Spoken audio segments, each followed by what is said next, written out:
Gott fólk, verið velkomin í þátt númer 141. Það er hlaðvarpið Heimsendir sem heilsar héðan úr hlíðum Reykjavíkur, Beverly Hills, eins og við segjum, og það er og þetta er Patreon þáttur, þannig að það er bara, þetta er náttúrulega lokað fyrir fólk sem er ekki á Patreon. Talandi fólk sem er á Patreon, þá eru 3 loftsteinar á Patreon og ég er að tala mjög hljóðlátlega af því að sonur minn er sofandi í næsta herbergi, bara svo það sé sagt. Það eru 3 loftsteinar, þetta eru þau Þorgeir Pálsson, Discover True North og Skilaboð til alheimsins. Hvernig var það nú aftur? Maðurinn er laginn við að lista upp vandamálin sín en hann kann illa að reikna hamingjuna. Fjodor Dostojevski. Þetta er mjög góð skilaboð og þau eru mjög rétt og sönn af því að við erum miklu fljótari að gleyma því hvað við höfum það gott og við erum miklu líklegri til að dvelja í því hvað við höfum það slæmt. Við kannski höldum áfram með þessa umræðu í þætti dagsins en við skulum fá stefið og byrja þáttinn svona formlega.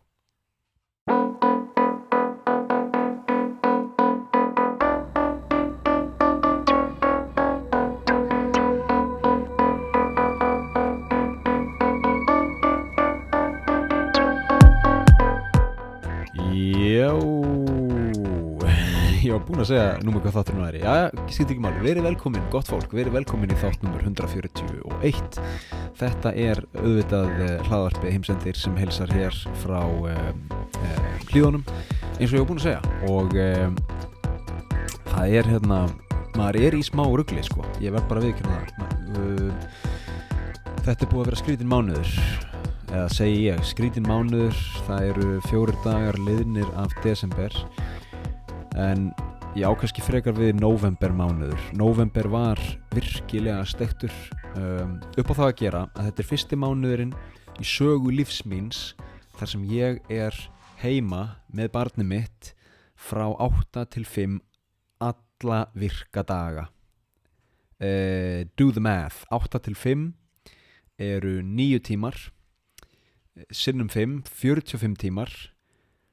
Sinnum 4, 180 tímar er ég með son minn í nóvember mánuði og takið eftir, ég náði samt að vinna það mikið að ég er með útborgað á við bara, ég veit ekki, millistjórnanda eða eitthvað, þetta er bara rugl, ég vann eins og hestur og ég var líka með son minn, skilur, og ég reyndi að blanda því ekki saman, ég reyndi að vera ekki að vinna á meðan ég væri að passa eða passa, á meðan ég væri að sjá son minn, þannig ég var að vinna á kvöldin, snemma á morgnana, helgar, allt þetta, og þetta bara tók á og ég er svona, ég er ekki korter í kulnun, en ég hef alveg gaman af því að fara í smá frí, ég get alveg viðurkennt það.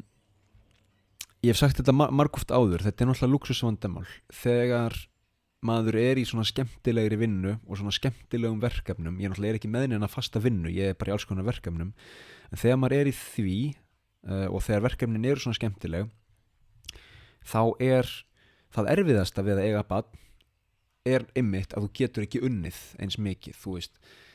Draumurinn minn er náttúrulega að fá 2 klukkutíma, 2-3 og kemur Tito í myndavel 2-3 tíma á morgnana til að vinna, drekka kaffi og vinna. Þetta er svona þetta er draumurinn minn að ég geti farið á skrifstofu og unnið í 2-3 tíma alltaf á morgnana, að ég hef ekki gaman af því að vinna svona skrifstofuvinnu á kvöldin þegar allir eru farnir að sofa eða þegar maður ánum bara að vera að slaka á eða fara í sund. Nei, þá vil ég ekki vera að vinna, en það er eina leiðin fyrir mig að vinna er að vinna einmitt á kvöldin og við erum að tala svona klukkan 9. Þá er drengurinn sofnaður, þá er búið að elda og borða og mögulega búið að vaska upp og þá get ég loksins farið að vinna og getið ímyndað ykkur hversu afkasta mikill maður er klukkan 9 á kvöldin eftir svona dag, þú veist, þá er ég bara þreyttur, hálfsofandi.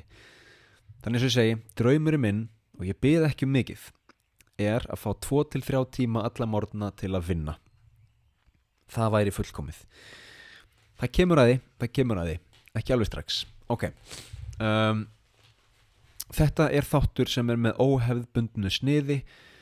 Ég er búinn að sitja á í 2 ár myndbandsefni frá Ishigaki eyju Japans, og þú veist, nú er maður búinn að vera mjög mikið á Íslandi, kosningar, lífið á Íslandi, allt þetta.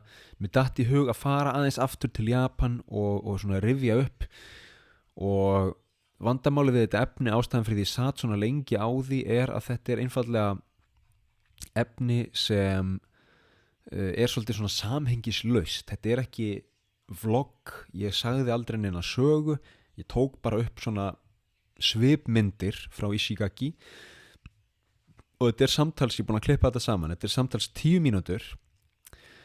Þetta er mjög hrátt, en það sem ég ætla að gera er, að því ég er líka búinn að vera að horfa á sko japanskt raunveruleika efni á Netflix sem heitir Love Village, og er frekar skemmtilegt, og ég mæli með að fólk kíkja á það. Love Village, Ai no Sato, á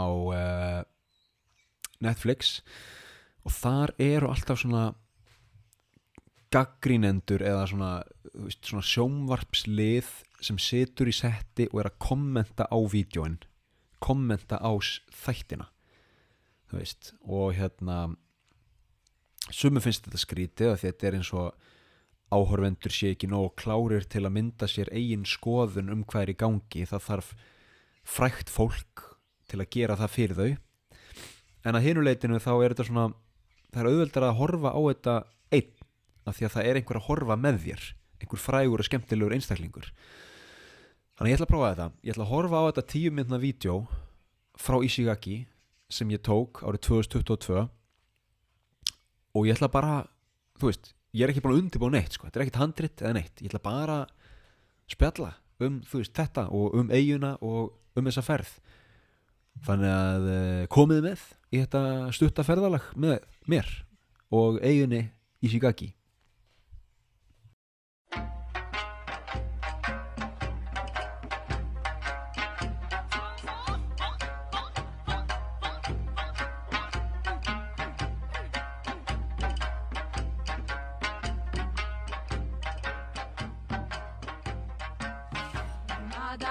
Ok, þá byrjum við, og þetta var held ég fyrsta eða annan daginn. Við fórum sem sagt til Ishigaki 24. desember eða eitthvað svona, eða 23. desember 2022. Jólin voru á eyjunni Ishigaki, og þessi eyja, nú skal ég stoppa vídeóið, við komumst ekki lengra í bili, ég þarf að segja ykkur frá landafræðinni. Eyjan er í eyjaklasa sem heitir Ryukyu-eyjur. Stærsta og mikilvægasta eyjan í þessum eyjaklasa er Okinawa, og þetta er svona perlufesti sem gengur alveg frá Kyushu, sem er syðsta megin eyjan, alveg niður til Taiwan, sem tilheyrir náttúrulega ekki Japan lengur, en gerði það.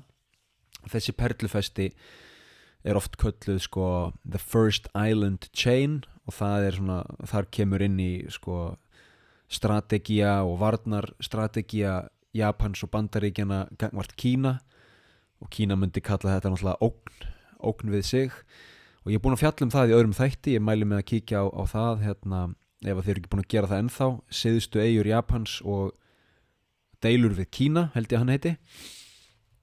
Nema hvað að þessi eyja er sem sagt alveg mjög langt frá Tókjó. Ég man ekki hvað eru mörg 100 kílómetrar, en hún er, þú veist, við vorum einhverja 2-3 tíma að fljúga þetta, sko. Þannig að þetta á að vera svona hitabeltis eyja, og nú byrjum við vídeóið aftur. Nema hvað að sko þarna í lok desember 2022 þá var ekkert hitabelti í gangi, sko. Þið sjáuð að það er mikill öldugangur og svolítið hvasst. Ég ákvað að taka hljóðið af myndbandinu